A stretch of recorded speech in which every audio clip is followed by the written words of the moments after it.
Chair Przanski, Vice Chair Thatcher, and members of the committee, my name is Mike Schmidt, and I'm the District Attorney of Multnomah County, here in support of Senate Bill 401.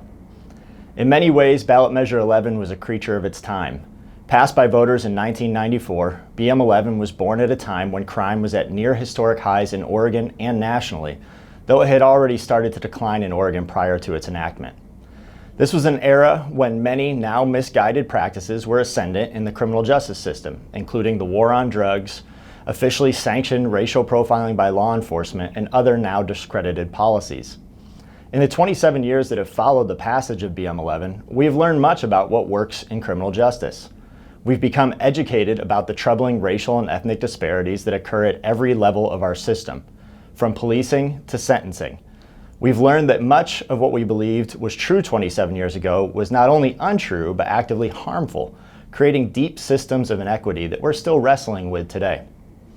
As a prosecutor, I'm very troubled by Ballot Measure 11. I'm troubled by its one-size-fits-all approach, an approach that ignores the fact that underneath every crime in the criminal code is a huge range of circumstances. An Oregon Criminal Justice Commission report noted that the typical BM 11 defendant has no prior felony criminal history. But that person with no criminal history will receive the same sentence under BM 11 as someone who has committed many crimes prior. This is a one-strike and you're out policy. A person who shows exceptional cruelty will receive the same sentence as someone who played a very small or passive role in a crime. A person who shows authentic remorse, strives to make amends, and participates enthusiastically in treatment will receive the same sentence as a person who refuses any rehabilitation. I'm troubled by the extent to which Ballot Measure 11 has contributed to the mass incarceration along racial and ethnic lines.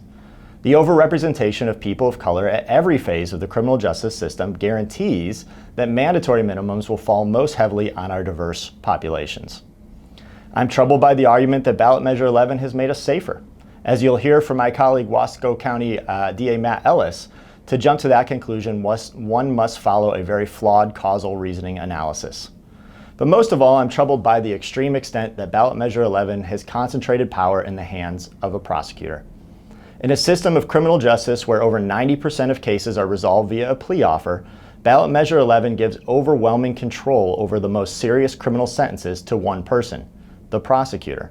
A 2011 study by Oregon's Criminal Justice Commission noted that over 70% of those indicted in Oregon for committing a BM 11 offense will ultimately be sentenced to a lesser crime at the sole discretion of the prosecutor's plea bargain.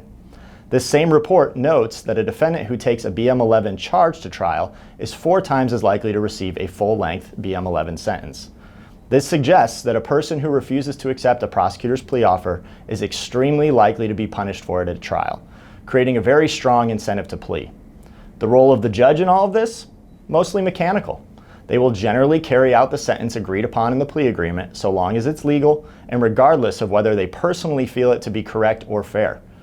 Unless you're willing to throw the dice at trial, and very few people are, you'll ultimately take the prosecutor's deal. We as prosecutors work very hard to wield this incredible power with the responsibility that it requires and deserves. Prosecutors do their absolute best to strive for consistency and fairness in the application of Ballot Measure 11, just as we do with any other sentence of law. And I believe Oregon's prosecutors are true professionals who work very hard to maintain the integrity of our system of justice. But the system simply does not work when it's structured to give prosecutors all the power. Defendants are afraid to assert their rights at trial, and judges lose the ability to judge. That's not justice. Senate Bill 401 is a tremendously important bill, arguably the most important public safety bill in recent memory. For all of its importance, it's an incredibly easy bill to explain. It simply returns control over sentencing to judges. They're free to impose a harsher sentence when the circumstances require it, and a more lenient sentence when the defendant is deserving. They are free to treat these charges, in other words, the same way they treat all other charges, by weighing the facts, hearing from both sides, and making a fair and reasoned decision. The thing that they, and not we, were elected to do. Thank you.